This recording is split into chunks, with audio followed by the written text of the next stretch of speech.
Are you trusting the numbers of the dictatorship? I am trusting the fact that Kamala Harris is letting illegal immigrants into this country who are raping and murdering children. I had been very respectful. Why are you yelling? There's nothing more satisfying than watching a bigot like Stephen Miller, who is Donald Trump's #1 henchman and the primary voice leading the charge for mass deportations. There's nothing better than seeing him crumble, absolutely melt down in real time as he's unable to answer a follow-up question from a journalist who, quite frankly, pointed out a primary flaw and fallacy in the thinking of MAGA. Stephen Miller, how is it that you are using the numbers, the statistics of a man you yourself have called a dictator, and then use those numbers to justify the absolute bigoted lust that you have for mass deportations in this country? Take a listen in.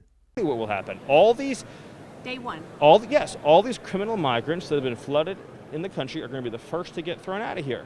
I mean, you've seen case after case, these heartbreaking tragedies. Those ones are going to get found and deported first. The crime rate in Venezuela is down, I believe, a little bit over 60% over the last several years. Are you trusting the official figures from the Venezuelan dictatorship? Let's put it this way. If you're a dictator of a poor country with a high crime rate, wouldn't you send your criminals to our open border? That wasn't my question. Are you trusting the figures of the dictatorships? Those are Maduro numbers. I am believing that it is in the interest of a criminal dictator to let his criminals out of their jails and come to our country. I was asking you about Caracas and the numbers in Caracas. Are you trusting the numbers of the dictatorship? I am trusting the fact that Kamala Harris is letting illegal immigrants into this country who are raping and murdering children. I had been very respectful. Why are you yelling? Do you know who Jocelyn Nungri is? Do you know who she is? Do you know how many people is experiencing violence in Caracas? Who is she? Who is Laken Riley? Why are you yelling again? Because I'm yelling because children are being raped and murdered. I was just asking for figures, and you have not replied to me about those figures. Murdered. Do you know who Kayla Hamilton is? Do you trust the numbers of Nicolas Maduro? I'm asking again. I trust a ruthless dictator will empty his prisons and send their criminals to our country. So you trust his numbers? The most dangerous gang in Venezuela is now. You trust Nicolas Maduro? I trust that he does not want his criminals to be. So you believe in his numbers? I believe he's sending his criminals to our country. And do you think that the crime rate in Venezuela have decreased? Do you not believe the law enforcement reports of Venezuelan gangs in this country? I was asking for the Venezuelan government figures, not the figures here.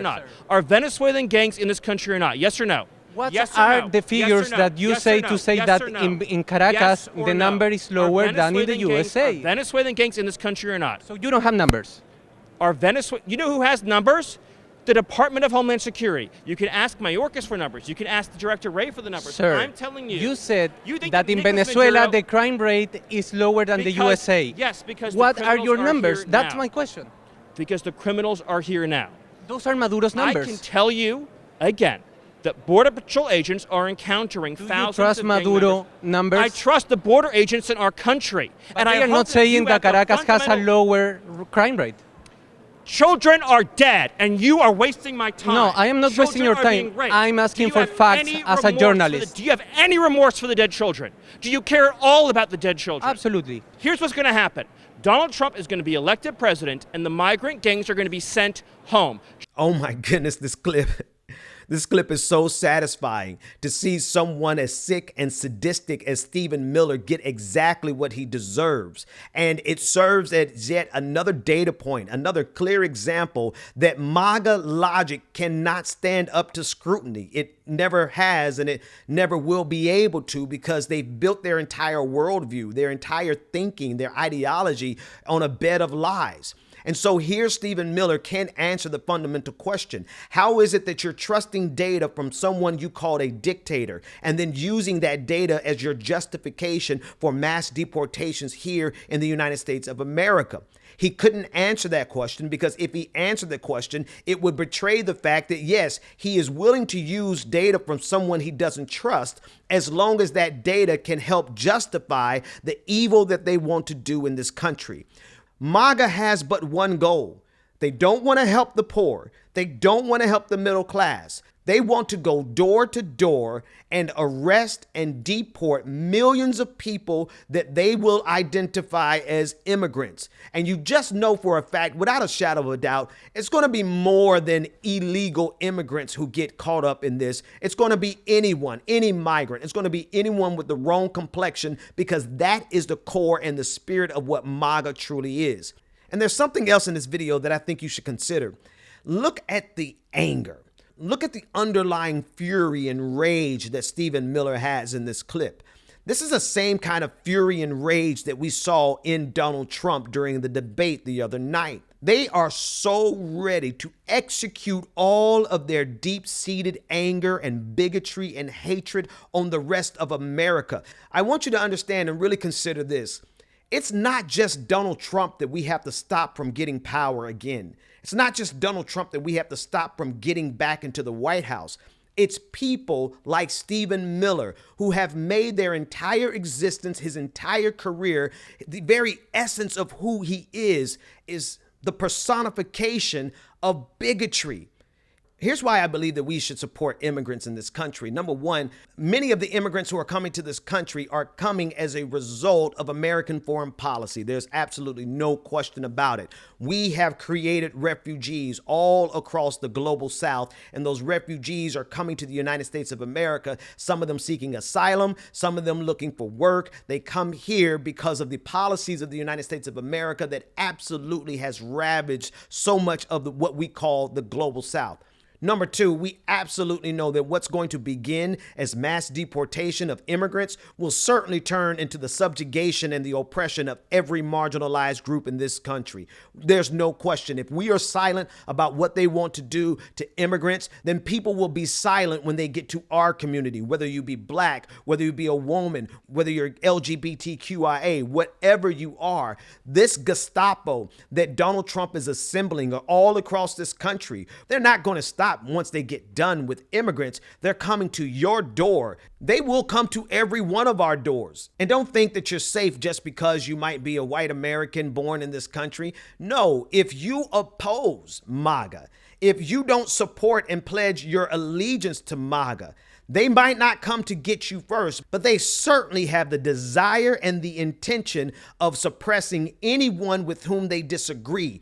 The immigrant community is simply the easiest target. They are the easiest group of individuals for people to either dismiss, to disregard, ignore, or outright have hatred towards. MAGA has mastered the art of blaming all of the economic problems in this country on the poorest people in this country, while the richest people in this country get richer and richer and richer with every tax cut that Donald Trump gives them. Immigrants all across this globe become the scapegoats. They become the excuse and the justification for the organized violence that will impact every single community.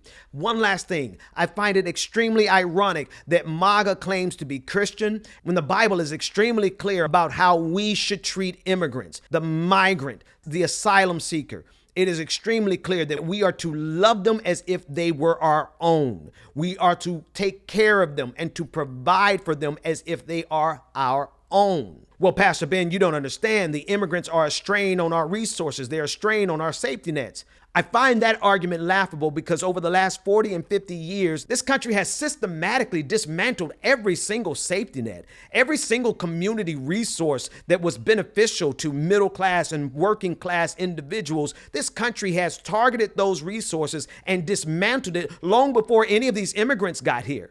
And so yet again, it has given us an excuse to find a group that we can blame everything on when the true problem has trickled down from the richest people in this country. Wealth has never trickled down. The problems of this country have trickled down, and they get us every single election cycle. They work this country into a frenzy, and they blame everything on a scapegoat community. And that scapegoat community is always the immigrant community. When our nation's foreign policy created the asylum seekers. And if we allow MAGA to get back into power, their policy is clear. They will assemble a Christian Gestapo, a MAGA Christian Gestapo, to go door to door and to arrest and deport every single immigrant that they can get their hands on. And if we don't say anything about what's happening to them, then we will absolutely be in line for the same type of subjugation.